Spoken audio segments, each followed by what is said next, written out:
Hello, everybody. I think we have an audience now, so I am going to start today's webinar. My name is Laura Watts. I am the marketing manager here at Verto, and welcome to our July webinar. It's wonderful to have you all here. Thank you so much for making the time. So today I am joined by two wonderful guests who bring a wealth of experience from both sides of the transformation coin. We're going to be delivering a webinar today about driving change at scale. So how i3Works and Verto support portfolio success within the public sector. If you could just scroll to the next slide, please. Thank you very much. So I'm just going to talk a little bit about what we'll be discussing today. First, we are going to introduce Damien Gunn from i3Works. i3Works is a consultancy that specialises in delivering complex change right across the public sector, including defence and health and infrastructure. Alongside him is my colleague, Simon Hall, who will be coming on afterwards. Simon is the Chief Client Officer at Verto and works very closely with our clients to ensure that they're not just implementing the system, but actually solving problems and driving outcomes and embedding real and lasting change.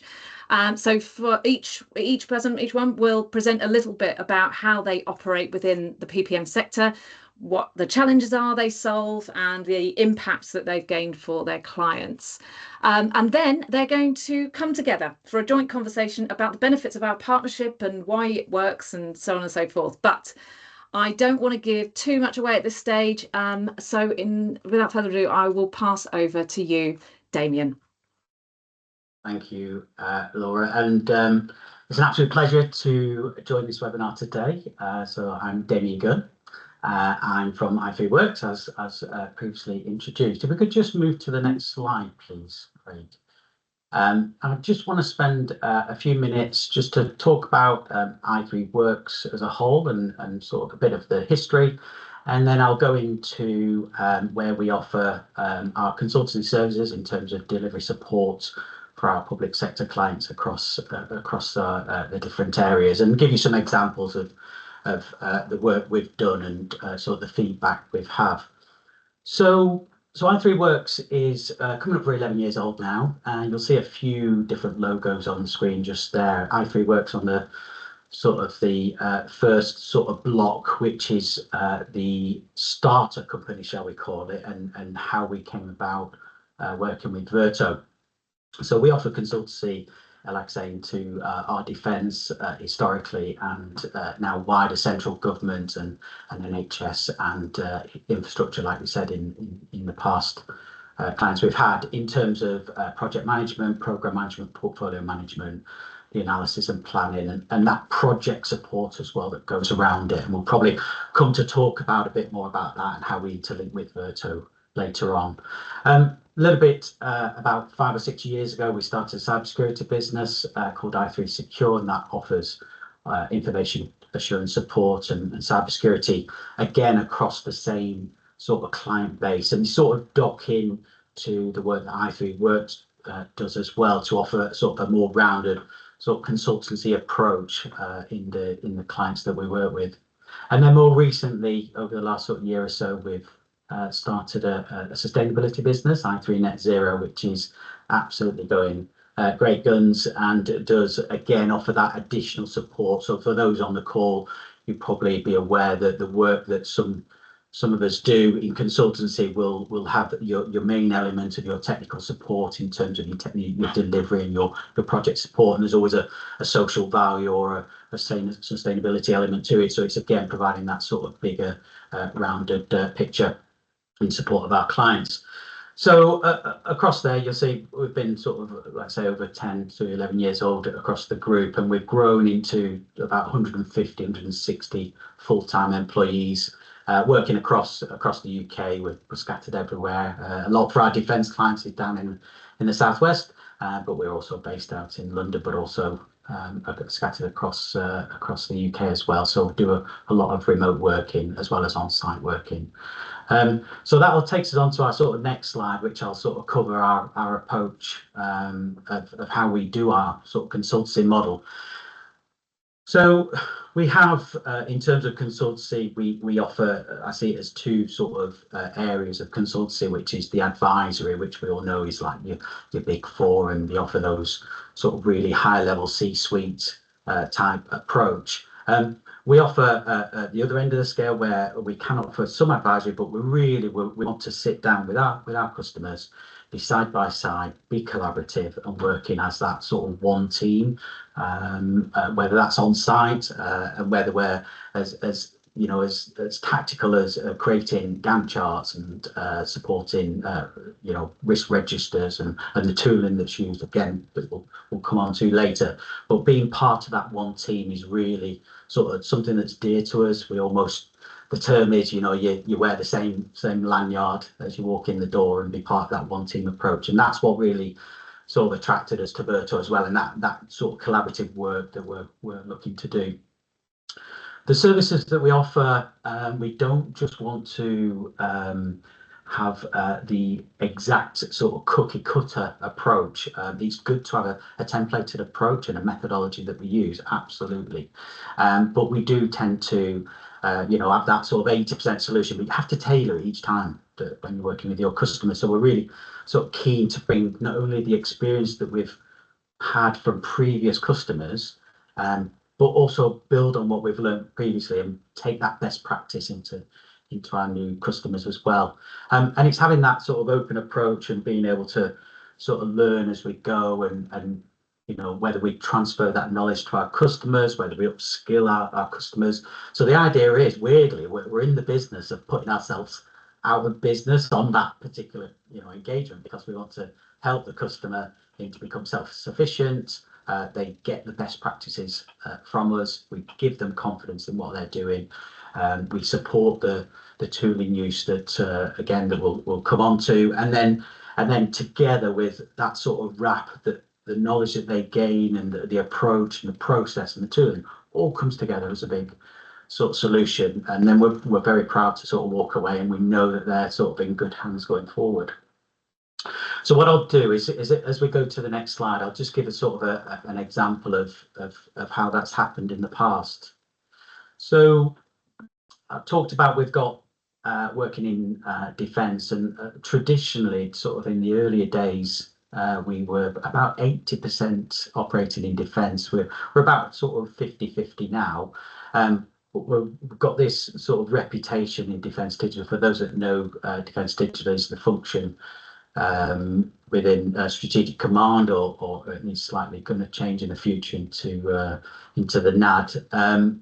But the physical place is in an MOD Corsham, or predominantly in MOD Corsham. So the team we have are on site. They are side by side, setting up those processes, providing that consultancy, and facing those challenges with the teams. And we get to sort of advise them and you know, discuss these issues with the senior leadership team, and work out almost where they're, I wouldn't say necessarily going wrong, but maybe through their own ways of working, or what they're used to. It's almost bringing that industry best practice back into that team, and what we've learned so far from elsewhere. So we've really you know, been able to sort of implement sort of you know, best practice workshops, training, you know, how we look after the team, how we engage with the stakeholders, how we manage the work streams,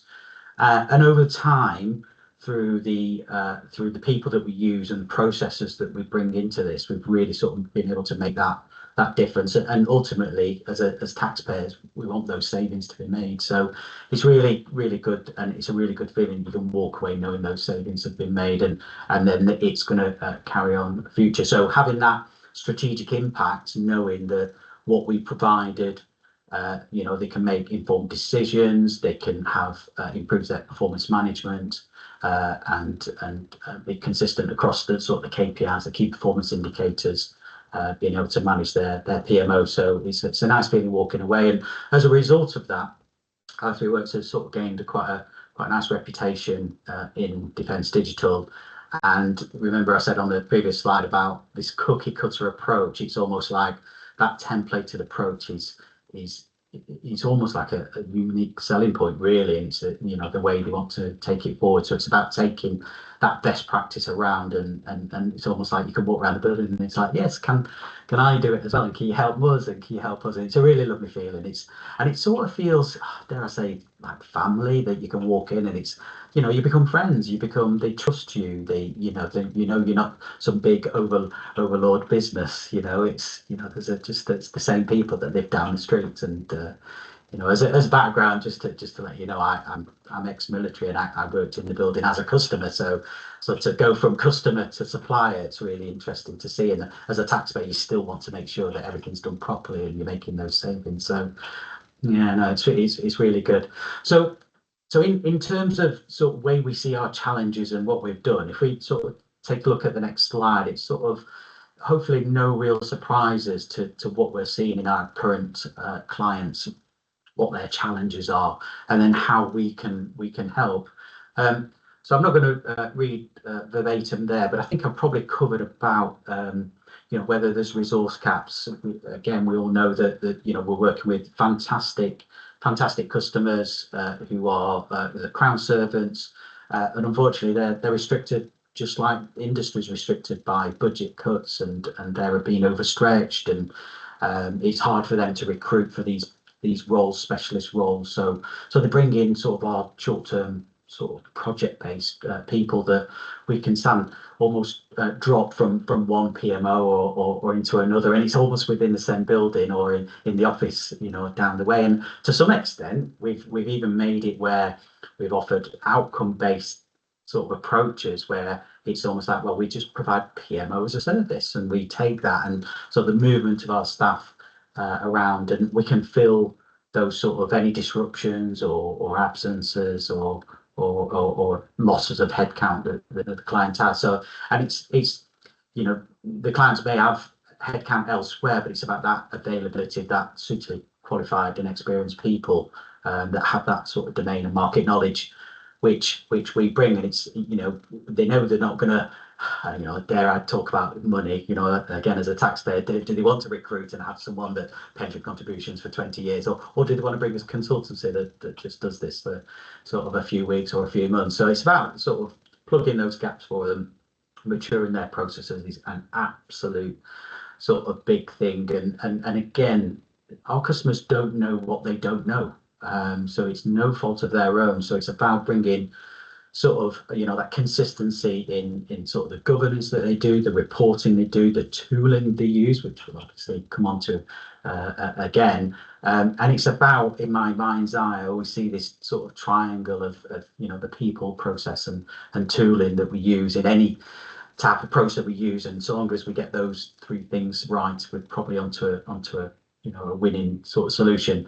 Of course, we need to then mature those processes, mature that tooling, mature the way we train and way we knowledge transfer. So it's very, very keen for us to do that sort of transformation. And in my mind's eye, you see a transformation as understanding what the as is, and providing a roadmap to what the to be should be, and that could come into those sort of three buckets. And oversimplifying it for those on the call that are very knowledgeable in this area, but for the purpose of this call, so that's the big handfuls.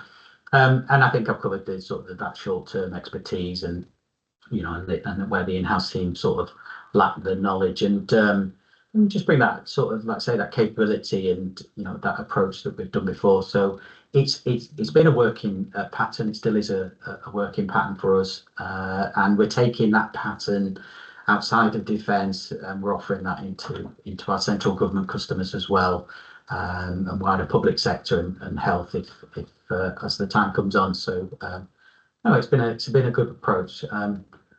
Just as a sort of a next step, I think if we just jump onto the moving on to the next slide, just it's nice to get that, how our work it impacts, and we get that feedback from the customer. And this is just a snapshot that we have many case studies and many testimonials from our customers which have been absolutely amazing, and it's almost like repeat work, and not that it should be seen just as, oh great, it's repeat work. It's actually very, very rewarding to walk away and the smile on the customer's face. It just thinks, you know, you're taking the pressure off, and it's always been lovely to see. So to get that feedback is absolutely amazing. I don't want to bury everyone in slideware. I could go on for hours about this, but it's just an example of the type of thing we do. Whether it is that Transport for London, whether it is you know, infrastructure work or defence work, it's great to get that feedback, and it you know, attracts others to the business and the way of working, and the partnerships, which we've got an absolutely lovely partnership with Verto. So no, it's an absolute pleasure to chat today. Hopefully we'll be chatting in a few minutes later on, but for now I'll hand over back to Laura. Thank you so much, Damien. That was a lovely overview about, well, your consultancy approach, but also to hear the sort of passion around it is really, really lovely to hear. And I love how you're almost trying to do yourself out of business as a measure of success. I think that's Exactly. that's brilliant, isn't it? It's lovely. It is. It's I know it doesn't quite compute, does it? But no, knowing you've walked away doing a really good job, and the customer's fine, then it's a great, like I say, it's a testament to the team that do this. They're doing a fantastic job. Brilliant. Yeah, fabulous. Okay, so before we move on to Simon, we have actually added in a quick poll. So I'm just going to launch that now for you. We just want to capture your thoughts at this stage. The question is, that should have popped up for everybody. The question is, where do you think consultancy support would add the most value for project or portfolio delivery within your organisation? Now, I think that this is a multiple choice. I think you can select more than one if you want to. So do go ahead, and if you'd just like to let us know. I'll give you 30 seconds or so, 15 seconds probably actually is all we've got time for here. So quickly just give us your answers.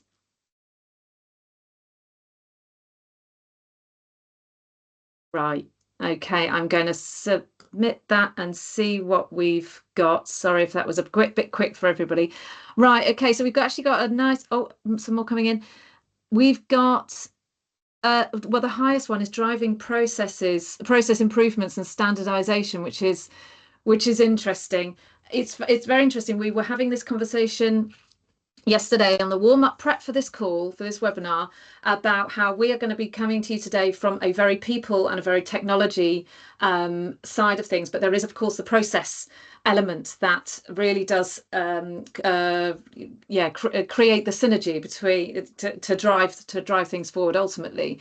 So I think that's quite an interesting, that's even gone up even further since we've been talking, 29%. So that's the highest amount. So yeah, a bit of food for thought for balance there is pretty much what we're seeing there with the driving process and you know, and the standardization. Absolutely, you know, with you're doing that, and it's sort of the rest sort of follows anyway. With the, you know, the upskilling and the governance and reporting. So yeah, no, absolutely. Fully back that, definitely. Yeah. No, so if that was a bit quick for everybody, we have another poll coming up later, so so we'll jump onto that later.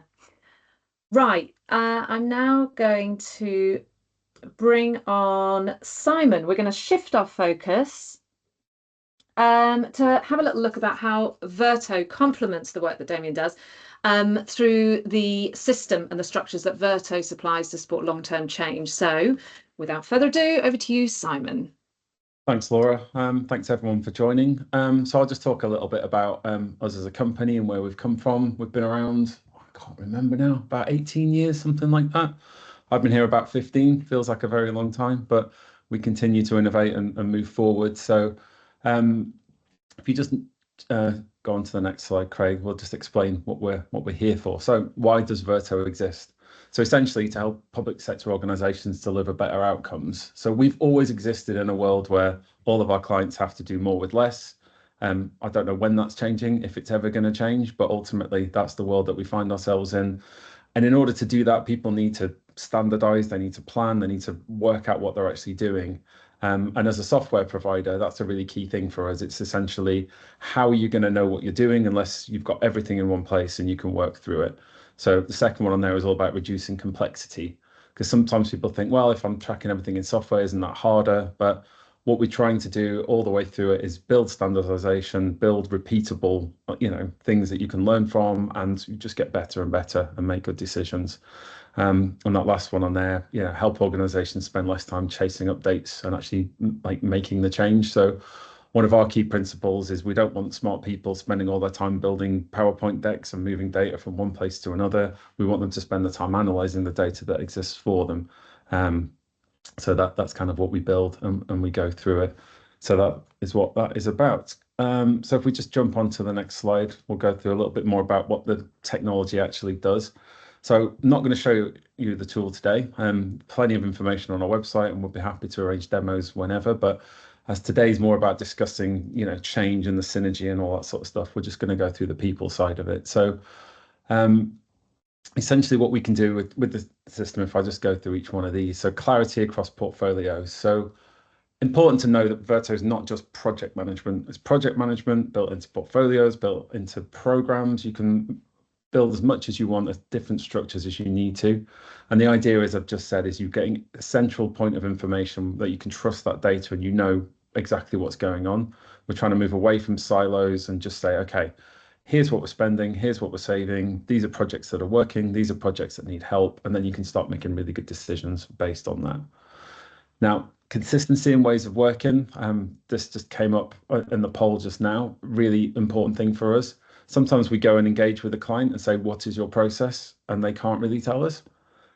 So what we're trying to do, and again, here's where the synergy with Damien's team works, is, well, what is the existing process? What is the to-be state? Where do you want to get with this? What process do you want to build in? And as soon as you start actually writing it down and asking people to follow it, then you start communicating it out to all the different staff, and people start to follow it. It's not to say that you can't change it and adapt, and continuous improvement a core thing for us, but you've got to start somewhere. So even just let's start to figure out what consistency looks like. How do we get better? How do we make that better is what we're all about. So, and it reduces admin burden and that kind of thing as well.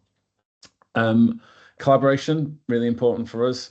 So quite often when we start engaging with the client, the work's happening, but it's happening on individual machines in different places. We've got bits of data on spreadsheets, bits of data in maybe some project plans, some Word docs, but until you put everything in one place, it's hard to see that you're part of a bigger organization and all this work's happening in conjunction, and we're all trying to work on the same things and get in the same direction. So one thing that Verto provides for that is that sort of belonging, that sense of, okay, I'm doing this bit of work here, but I can see how that's helping this bit of work over there, and I might speak to that person about that and see what I can learn. And even going back for lessons learned. So I'm just about to engage on a piece of work. Has anyone done this recently? Can I speak to them? What can we do? So you're building this pool of data all the time. And it really helps cross-team alignment and communication across the different areas. So collaboration is at the core of what we're doing with this. Confidence in the data, easy thing to say, hard thing to get to. I think we've all been there where you're just like, okay, I'm getting the number, I'm running the report, but is it right? Or, one system tells me one thing, another system tells me something else. We're very clear about trying to make sure that when you run a report, when you get the data, that is the exact data. It can be trusted. It's vetted, it's approved, and we can sync different systems together to make sure that works. Because as soon as you start trusting your data, you can make quicker decisions with more impact and work from there. So that's an important thing for us. Last couple, so controlling over delivery. A lot of this comes down to planning. So if you've broken everything down, your portfolios into programs, into projects, sub-projects, whatever, you've got a much better visibility of everything that's happening and when. If there's a problem, it'll tell you what that problem impacts, and you can plan ahead. And it's not firefighting all the time. It's effectively looking forward, being able to resource what you're doing, seeing where your pinch points might be. And that could be a thing where you think, well, actually, in 6 months' time, we need a lot of business analysts. We don't have enough. So do we engage i3Works to pull someone in, or do we engage them to train some of our staff so we're ready for that? So again, we're not getting to the problem and firefighting the problem. We're planning ahead and working on these things, and that's control is really important for that. And then the capacity to grow and adapt. I think this is a good thing, but it's sometimes a depressing thing to say when you start with a new client, is this tool is never done. It's never built, it's never finished.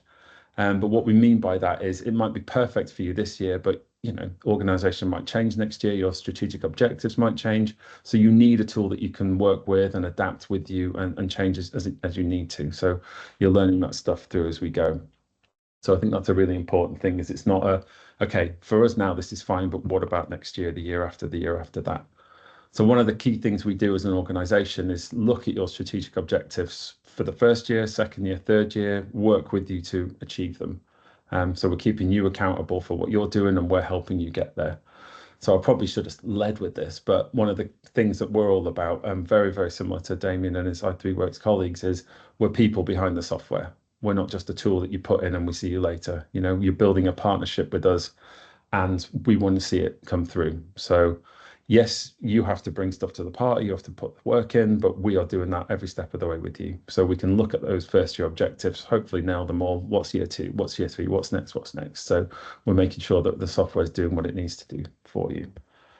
Okay, let's move forward. So is it the poll next? Yes. Laura, if you want to jump in on this one. Yes, I will. Hello, thank you again. So yeah, I mean, Simon, it's great. I love how you talk about Verto always. Obviously, it brings structure, but also there's a trust element, isn't it? I think you mentioned a sense, giving people a sense of belonging, and that's really nice. It's almost like an anchor point, isn't it, for people to always come back to? Always, yeah. If you log into a system and you see this one little project you're working on and you don't know where that fits into the wider scheme of things, then it's difficult. But if you're like, I'm contributing to this, which is important to my organization because of this, and it helps you feel like your work's more valuable. And I think that's an important thing in work, to feel like what you're doing matters. Yes, absolutely. Yeah. Right, yes, as Simon mentioned, we've got another poll. It's our second and final poll. So I'd like to alert you all to that. I'll just launch it now. And this one is all about asking you guys, if you could fix one delivery challenge in your organization right now, what would that be? So I will try and give you a few seconds on this one.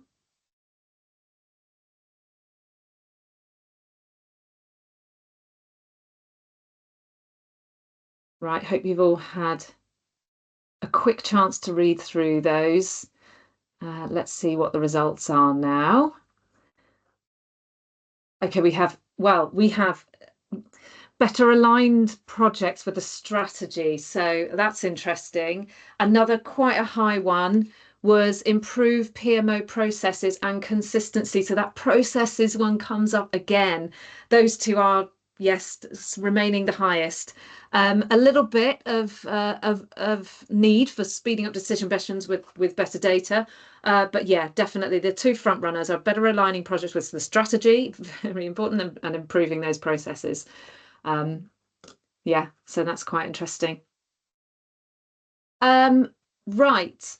I think now we are going to be, actually, just another one from you, Simon, isn't it? Sorry about that. Yeah, it's just a couple of slides, not to necessarily labour the point, but just a couple of clients we're working with and some of the outputs from it. So there's some good case studies on our website. You can get more detail around this, and these slides will be shared as well. But there's a couple there from Kent who've been very good recently in sharing their experience with us. So they were saying that essentially they were running about 20 projects a year. Now they were averaging about 14 months in duration.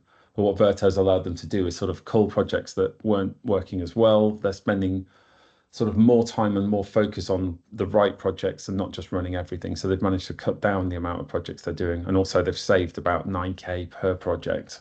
So times up by 20, you can see where they're at with that. Worcestershire have said that they gained, like the third of the platform cost back just from the savings made by efficiency, which is good. And then a huge one there, which is a big thing for us, is the reporting time reduction. So 75%, we're trying to get away from that world where, as I said earlier, people are copying and pasting and trying to build things. The system does it all for you. So it's a massive time saver for that one. And the next slide, again, is just a couple of clients that we're currently working with. Essentially, our client base is mainly local authority, central government, health. Again, a good overlap with what i3Works are doing. And yeah, we've got some more case studies from these different people.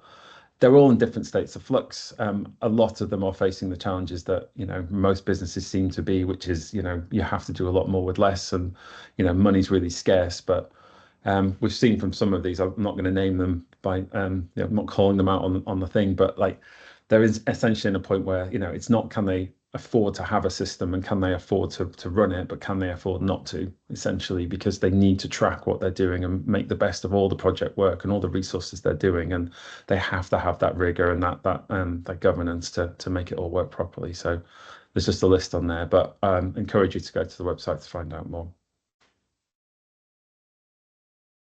Yeah, definitely. And new ones being added all the time. So yeah, do head there. Oh yeah, that wasn't the whole list. That's just a little subset. Yeah. Okay, fantastic. Thank you so much again. Next, we are going to have a bit of a coming together of the two sides. So I'm going to invite you both, Damien, as well as Simon, to come on the screen and just have a bit of a discussion about our partnership, how it's going, before we open it up to a Q&A for everybody watching. So I'll just pop off here, and I think we're going to stop the slides for now, aren't we, as well? All right, we're going fairly full screen, Damien. So yeah, no, it's been a great start to the partnership, and I think when we had our initial sort of meetings and introductions, or way back when, it seems so far away now, that we definitely saw where we both, what we bring to the party in terms of that sort of, say, the people and the process, and then that too as well, wasn't it? Absolutely that. And I think the synergies immediately for me were just, the care that you guys put in with your clients. You're not sell, move on, sell, move on. It's like, let's, build a relationship, let's build a partnership. And that's very important to us as well. I said earlier, we sometimes come to clients and they're not exactly sure what they want. They know they need to get better at project management. They're not sure exactly what level they're at or where they want to get to, and they need some of that support. And we work through things like maturity assessments and things like that, but i3Works have got such a deep knowledge and the amount of people they can put all around the country to do this kind of thing. So to me, it's a perfect partnership of saying, well, look, let's talk to i3Works, figure out exactly where you're at, where you're going. We can come in and support that as well, and then we can build a tool that gets you there, and keep that relationship moving. So I think there's and again, the fact that our sectors are so sort of overlapping as well is a really useful thing.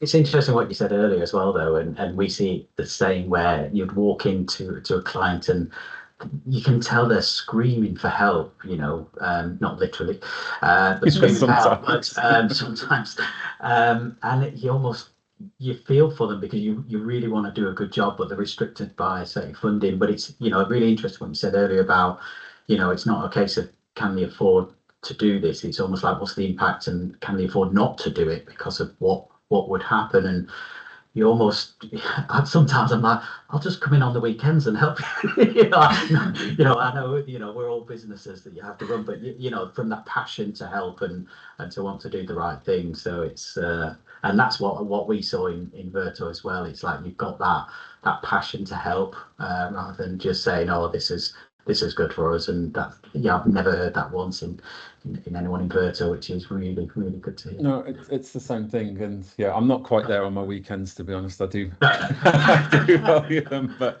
I think the fact that it is public money, it's projects that we know and care about, and some of the stuff we're working on, you see in the headlines, and you're like, yeah, I want to help that go better, and we can help that go better. We can influence it. We can instill better rigor with project management, and help them learn, essentially, because a lot of people that are working on some of these on these projects are not as trained as they could be. The processes aren't quite there, and everyone's trying to move forward, which is great. And it's just that figuring out of, well, how do we move forward, and what's the best step? Is it people? Is it process? Is it technology? And we've learned the answers all three. It needs to be a mixture of that. The people need to know what's expected of them. They need to be trained and understand what they're doing.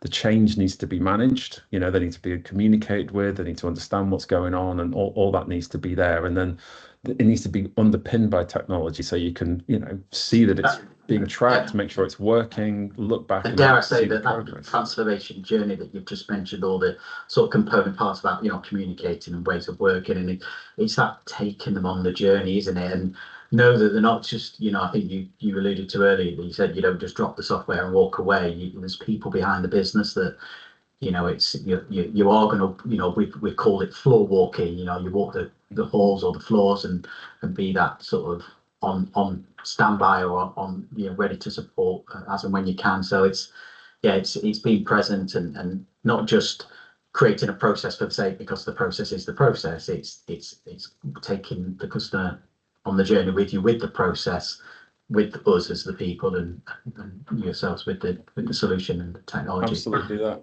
I've been a firm believer for years and years that you could have the smartest, best software product in the world. You could have a beautiful PPM thing built in and everything's working. But if the people who are expected to use it don't understand the language, they're not sure what they're supposed to do with it, they're not sure why they're supposed to do it, it's not going to work. But it's understanding their own motivations and what's, let's say people are people. You can't just give them something and expect them to sort of just go, okay, I don't understand how to use it, leave me to it. It's working with them, isn't it? And I think for us as well, even if you understand it in the first 6 months, does it still make sense in a year? There's always a lot of like change in personnel, and different staff come in, and at every end of the business, really, you get new directors coming in going, well, I didn't buy this. What is it for? What do I need it for? And it's keeping them engaged and making sure that works. And then all the people, at the coalface are actually expected to use it. So with any bit of software or, the work you're doing, Damien, there'll be a big load of training at the start and make sure everyone understands it. But then you've got to maintain that. You've got to keep that going and keep up standards, make sure that things are continuing to move forward. And I think regular assessments is a really key thing of that as well. So this is where we are this year. Where are we next year? Where do we want to be? And are we progressing where we want to? If we haven't made the progress, why not? What could we do differently? And that's all people, and that's all change management. And yeah, it's a key thing. I think the point we're trying to drive home is it's a mixture, isn't it, of all of those. And you say when you're doing those assessments or anything, and you see, the slides we've shown where there's a percentage of an increase or a cost saving or something, to have the customers see that, and after X amount of time, at 6 months, a year, and see how much has been saved in or efficiencies have been made. It's sort of like the proof's in the pudding, and it knows that's sort of shows that it's working. So that's where you get the real satisfaction, sort of going, yes, things are getting better, and they understand, and they feel, like I say, their own motivations. They're going to work and probably frustrated by a set of processes or a way of working that's banging their head against the brick wall, and we use some kind of tool or process and knowledge transfer to educate them in a better way of working, and it means they're saving time themselves, so they're feeling more satisfied at work. But I think it all builds trust, doesn't it? It's you say you're going to do something, you do it, that has results, then they trust you and what's going to come forward. And all of the work that we do is, it's not a quick fix. It's not go in, come away a week later and it's done. And you're asking them to trust you to get you through the process, and the results build trust in my world. Laura, you've popped up. Are we talking too much? You're doing great. It's absolutely, it's great. It's really nice to it's really nice to hear the synergy in action, in a sense. Yeah, just there's clearly the partnership is good. We are two sides of the coin, but there's a definite coming together, isn't there? I was literally just about to say two sides of the same coin. There we go. Yeah. But I do have to move on, I'm afraid, to the Q&A. So I'm just going to ask Craig if you could give people the option to unmute yourselves. Please feel free to dive in with any questions that you might have. I'm going to ask Craig to come on as well and help us answer some of these questions, who is our solution specialist at Verto. If you want to pop your questions into the Q&A, you may well already have done some. That would be fine as well. So yeah, I'll just put it over to you for a bit then, Craig. Yeah, sure. Thank you, Laura. And yeah, really useful session. What you'll notice on the top of your screen, guys, is there's a Q&A section where you can drop your messages into the chat on the panel on the right-hand side. I can also enable you guys to be able to come off of mute as well if you'd prefer to do that. So I'll just do that as well. Don't worry, you should all stay on mute. It will be your option to turn yourself off if you like. If you'd like to ask a question, you should be able to raise your hand as well. Whilst we're waiting for a couple of hands to raise and some questions to come through in the chat, I think that those synergies are clear to see. And it was interesting in that poll how both of the front running responses was around processes. So the first one was about driving process improvement and standardization. And then the second one was around improving the processes and the consistency. And it's clear to see from what you guys were talking about, the relationship between the two in terms of Damien's team, that expert in bringing in that consultancy, what that process looks like, what it should be, that structure, that framework, and then working closely with Simon's team and Verto as the platform to be able to embed that, to make it easy for people to understand, to follow, and to drive that process throughout the organization. Thank you for the first couple of questions in the chat there to save me from waffling too much. We can see here we've got a couple of questions coming through. I'm going to go with the one that's got the thumbs up first, and it's from Kenny. For Damien specifically, how do you approach balancing quick wins with long-term improvements in the organization you support? That is a good question. That is a good question, and it's actually something that we do get involved in and have been involved in, and let me word it in a way. So I'm picturing a certain engagement that we do, certain delivery that we do, and that was exactly sort of one of the questions we got at the start of the work we did. And we wanted to demonstrate to the customer that there are certain areas that through very simple changes, i.e. quick wins, could provide those improvements. So it is about having almost like a, dare I say, a tiger team, a small part of the delivery team, doing those quick wins. They weren't contractually mandated, but we did want to show those sort of improvements straight away for the customer. But still, I think comms and engagement is key in this, and it's about taking the customer on the journey with you to show that, yes, we are looking to do transformational changes, i.e. long-term improvements in the organisation, but it's showing that we will focus on those immediate low-hanging fruit, or whatever other term we use, where we can sort of make those changes. Key comms and engagement is key, I would say, is the short answer for that. It's about engaging regularly in detail with the customer, take them on the journey, having that. So again, at the start of this particular engagement, we sat down and we have the kick-off call, and you show what your roadmap will look like and how you're going to make those changes, and looking at the sort of the process and what your team will be doing. And it's communicating those quick wins first and getting those out the way, but showing the improvement straight away, but not to confuse them that say, oh well, we can sit back now and that's it, so you won't really see anything transformational again. You obviously will, and probably the long-term improvements. The one I'm thinking of did have dedicated sort of KPIs in there where we had to achieve certain elements anyway. So they were the sort of the more mandated type improvements. So yeah, the quick wins was more of a really help the customer at the beginning.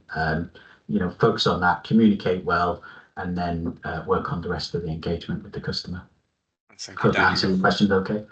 Yeah, no, definitely. I think the interesting point is the balancing act of not losing sight of what's down the road, but then not focusing too much on what's just right in front of you, right? It's the spread.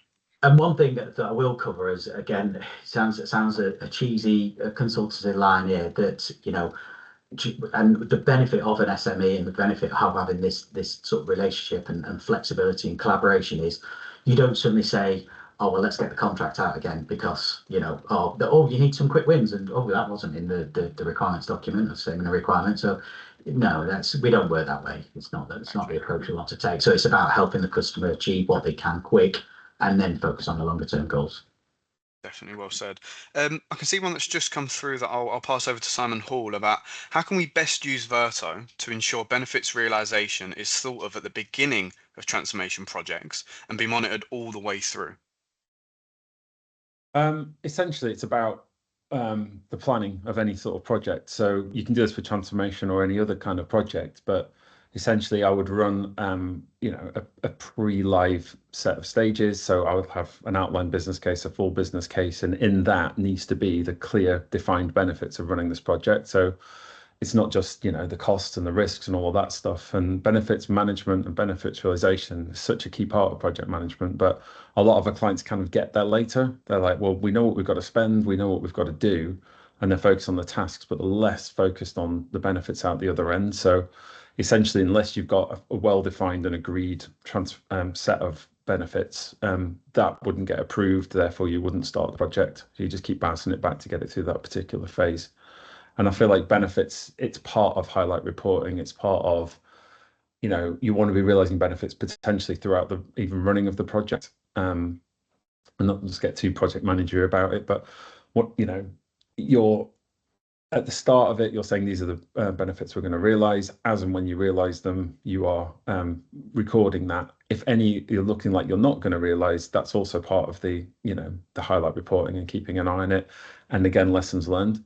So one thing we see quite a lot of is the project team runs the project and then gets disbanded and moved on to another project. Well, the project they've just run, the benefits might be being realized for multiple years. The lessons learned need to be done. So essentially, we're just building more rigor into that, making it more visible. So if you are saying, well, I'm not working on this anymore, you're going to transfer the ownership of those benefits to, you know, someone else. So you're never losing anything. And that's the benefit of all having it centrally in a system rather than it's a benefits log that exists on a shared drive somewhere. You know, it's live in the system until it's been updated and shut down, essentially. So, you know, we can talk more about that, but that's how we'd use Verto to hit those ones. And you made an important point about lessons there in terms of from the outset, it has to absolutely be a focus point because that is ultimately going to measure success of the project if you've managed to deliver and realize those benefits. And if you're not looking at them early enough, and if you're picking them up fairly late in the way, then you're not going to be able to assess what you thought you was going to achieve against what you actually did achieve, right? So having that as a continued focus point is really, really valuable. We've got a question here that I'll put to both of you, and I'll let Damien go first, just because Simon, you just finished wrapping on your question. It's an interesting one. At what stage do Verto and i3Works get involved in a process? Who leads? That is another good question. So the way we've, throughout our discussions together, i3Works and Verto, we've, as and Sam alluded to earlier, sometimes where a customer has either received the tooling or is discussing the tooling, but the thing they've got the problem with first is they don't know how to use it, or not just, and I don't just mean the education of operating the tool itself, but dare I say the process. The process isn't as mature. So what we would probably tend to do is, as i3Works, is have that discussion with them and look at their process steps. We would probably start that process discussion with the customer first, but at all times we would be sort of conversing and checking in with Verto, because there's going to be a journey where it goes from the people, the process, and into the tool itself. So it's about all involved at all times. But in terms of to specifically say who leads from the outset, I would, in a traditional way where you would start a project, I would say i3Works would look and work with the customer and with those processes. It can go the other way, where if the organisation is mature with Verto already, and it sort of goes back the way. But in terms of best practice, where we've done this before, in terms of developing that process with the customer, we'd be heavily involved throughout. Simon, anything to add on that side of things? Yeah, I do agree with that. Again, it just depends. I'd say it all kind of depends where the clients come from. If it's an i3Works client, they're like, do you know what, you're crying out for Verto, your processes are good, but this would really help you, then, you know, we can get brought in and we can start the work. But it's about having like a clear lead for the client, so they're not caught between the two companies. And, you know, as Damien said there, the key thing is that we keep each other completely informed and abreast of what's going on. And it's the same thing if it's a Verto lead and we're like, okay, yeah, we could build a site for you, but you're not really sure what success looks like yet. We can help you get there, but i3Works can help you get there too, and there's different skills that they've got. So, you know, we might bring them in on it. At the minute, it's quite a fluid process. So I think the key thing for both of us is the client understands the relationship between the two companies. They feel supported by both, and, you know, there's a clear lead on top of it. So It just depends which way around it goes, but it's not one-way traffic really. It's and as Damien said, there are established clients that we've got that could really benefit from a root and branch review of processes and some floor walking for a week or something like that, and that's when we would get in touch and pass that on. So it's generally a three-way conversation between the three companies, and then it's, well, which way does the client want to go? Client first, always. That's how we work. Absolutely, always. Yeah. Sure, definitely. Thank you. We'll look to wrap up with one or two more. I can see there's a few more that have come in. There's one here that will probably lean towards your side of things, Simon. As with many in the public sector, we need to ensure that we use the data and information held in Verto in a plain and simple way. What have we done, Verto, to ensure better but controlled management of Verto reports, specifically for elected members? Reporting's a huge topic. It's going to be an interesting one to try and throw in now, but good reporting starts with the integrity of the data. So moving to a system like Verto immediately assumes you've got better integrity, not assumes, like ensures. So you can't put the wrong date in, for example. It'll only accept the right stuff. You're working with drop downs, so they match better. You're not, there's always text-based stuff, but it's so much better than just trying to cobble together stuff from a load of different Word docs and that kind of thing. So in terms of the core data, that's the first thing. And then regular updates with approval points, again, ensures the data's in a better format. And then essentially we work with our clients to design the reports that they need. So quite often we'll just replicate the ones they're manually doing, but have them automated through the system. So the executive teams and elected members, they're used to looking at certain reports. I've been in board meetings where, you show the same data, but in a different format, and it just breaks the meeting. So everyone's like, I don't know what this is. I'm not sure what I'm looking at. And sometimes you've got to edge towards something that's more customized as you get there. But that's what we can do over time. So I was saying before about, continually improving the system. It's probably more about continually involving the reporting and the outputs and what you're doing with that than, what you're putting in, because that can stay fairly static over time. But short answer is, if you're not getting what you need from the reporting, let's look at it and let's make sure it's better. If there's a report and you think that's pretty good, but I'd really like to see X, Y, and Z, then we build that in. And then beyond that, if they're like, why aren't we getting this kind of data? Quite often this comes up, like let's say resourcing data. Well, we're not seeing enough about resourcing. Well, the client hasn't gone live with resourcing yet, so we'll build that into the process, start capturing the data, and then adding it to the reporting. And it's something that we always talk about when we do builds. It's like, well, start from the reports and work backwards. What do you need to report on? Let's make sure that's built into the system, people understand it, and then they can move forward with it. So it's a whole circular thing. You don't get good reports unless you've got good data. You don't get good decisions made on reports unless people understand the reports.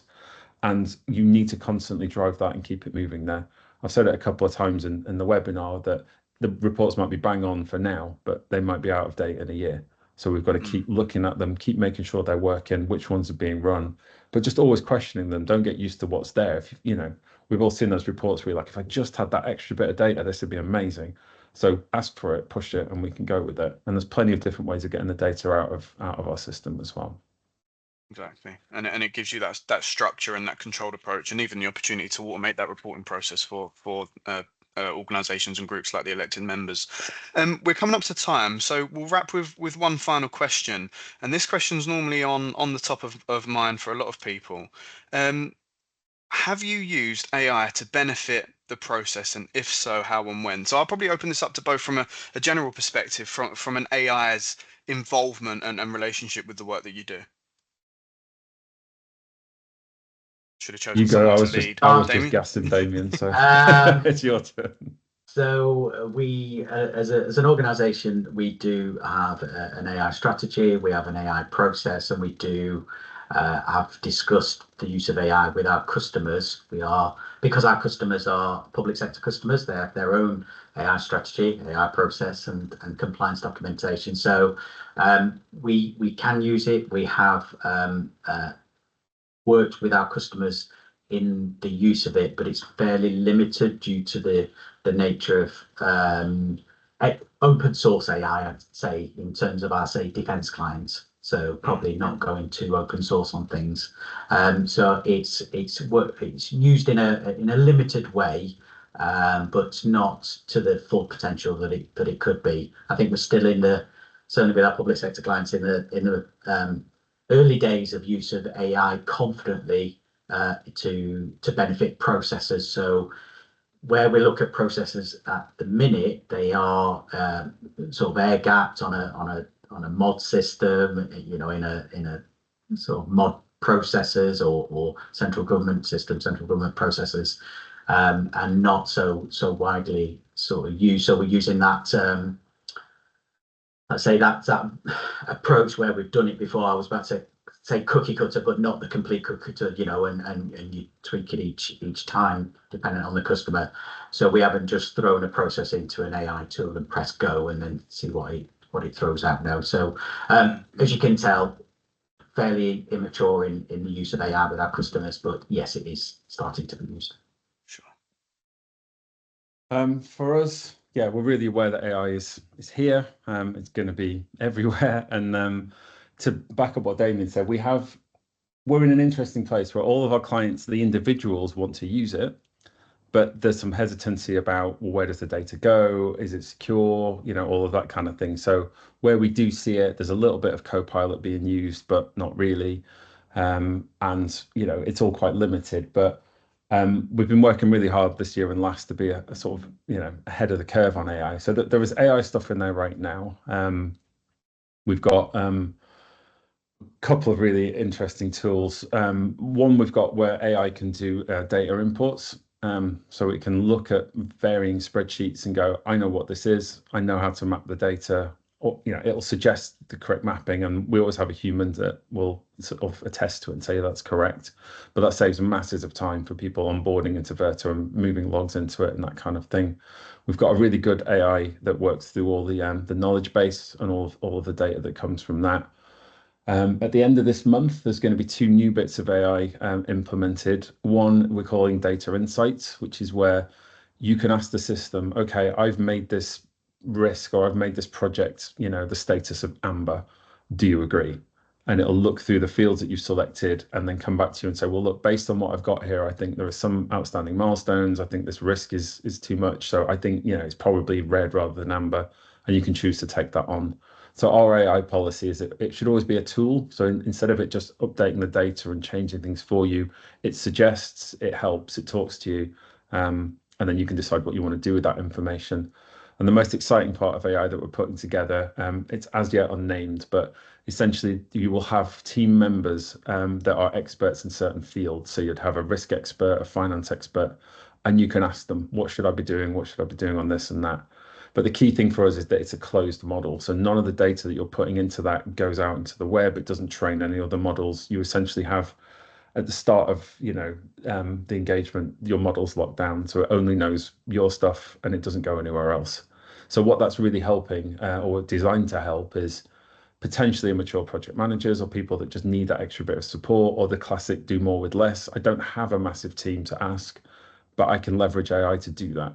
So yeah, these people, they knew everything in the world up to a certain point, and then after this, they are just, because it's not going back out into the world. So it's part of something that we have to work with governance teams and IT teams and open it up. But ultimately, it's a massive government initiative that AI is going to help us do more with less. That's going to be the answer. So we'd like to think we're quite far ahead of that. End of this quarter, those results are getting in there. Yeah, I'm sorry, I am going to have to cut you short there, Simon, but the AI stuff is hugely interesting. And actually, I'm glad the question came up about it because it's good to let you all know that Verto are going to be attending DigiGov, which is happening in September, end of September in London, and we have got a booth there. And actually our focus is going to be on AI. There'll be a lot of exciting news coming directly from our Chief Product Officer on the second day there. So if you are going, do pop by, because we'll have a lot to tell you on that. So hopefully what Simon's just told you has just excited you a little bit to come and see us on the day. But in the interest of time, because it is time now, I want to just thank everybody for being here today. Damien, thank you so much for coming on and being our very first co-host guest. that we've ever worked with. It was brilliant to have you on and hear all about the consultancy approach. Simon, thank you as always to you. I no doubt I'll see you on another one soon, and you as well, Craig. Thank you all for joining us today. Just to let you know, we will be taking a little webinar break in August, but we already have September's plans. So can you do look out for information on that in our next web newsletter, on our LinkedIn pages, and we hope to see you there. We will be sending out the slides to all attendees. I'll include the poll data, and also for those who asked questions but didn't get an answer today because of time, we will endeavour to answer the questions for you and send that out as with the pack of information. But other than that, it's just to say thank you so much for joining us. Thank you for spending the time. It was lovely to discuss it with you all, and to all of my co-hosts as well. Thank you. Thank you. Thanks, Laura. Thanks all. Thank you. Thanks, Laura. Bye. Cheers. Bye.